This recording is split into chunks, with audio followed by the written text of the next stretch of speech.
ডিম পেড়ে রাখছে। বেশি দিন হয় নাই আপনার গিয়া পিট বাইছে। আপনার পিটবার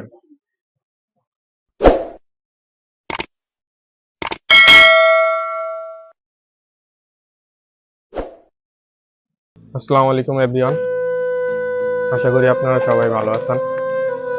আপনাদের মাঝে আজকে আসলাম আরেকটা নতুন ভিডিও নিয়ে। আজকে যার জন্য আসা, এর কারণ হলো আপনাদের একটা খবর দিতে। কারণ আমি যেহেতু নতুন কবুতর পালি, কবুতর সম্পর্কে তত একটা ধারণা নাই আমার মাঝে। তো কি করছে আপনার এই আমাদের ঘরের বাচ্চা ডিম পেড়ে রাখছে। আপনার কোনটা, এই যে এটার সাথে জোড়াটা, এই যে দেখতে পাচ্ছেন গিরিবাস জোড়াটা, এই যে এটা ডিম পেড়ে রাখছে।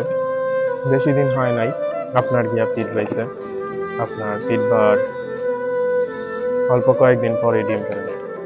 আসলে আমরা চিনি না যে কোনটা অ্যাডাল্ট হয়েছে কোনটা অ্যাডাল্ট হয় নাই, এই বিষয়ে আমাদের কোনো ধারণা নেই।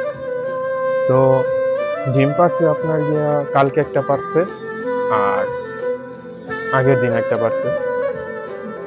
তো ওইটা রাইখা দিছি আপনাদের দেখানোর জন্য। আপনারা বিশ্বাস নাও করতে পারেন, আসলে এটাই বাস্তব।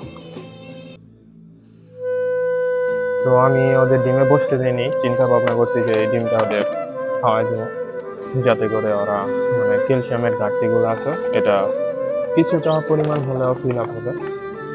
তো আরেকটা ঘরের বাচ্চা ডিম পাচ্ছে, ওইটাও চামড়ি হয়েছে।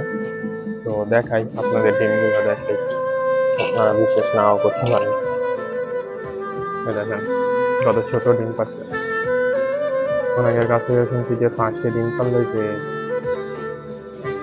আপনার একটা ডিম পারে, কিন্তু আমরা দেখতে পেলাম যে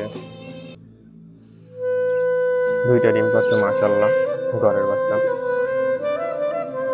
তো আবার ও ডিম পাচ্ছে, দেখেন ওর সাপেরটাই দেখেন, ওই যে এইটা ডিম পাচ্ছে, এইটা মাশাল্লাহ।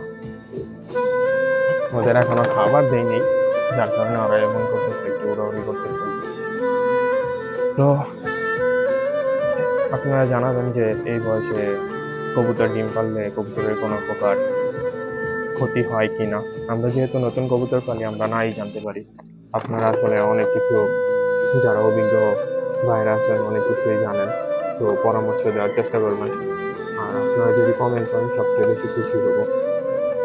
তো আপনাদের মাঝে এই ভিডিওটা বা এটা শেয়ার করার জন্যই আসা। তো আপনারা সকলেই ভালো থাকবেন, সুস্থ থাকবেন, আমাদের জন্য দোয়া করবেন। তো আজকে এইখান থেকে বিদায় নিতেছি। আল্লাহ হাফেজ।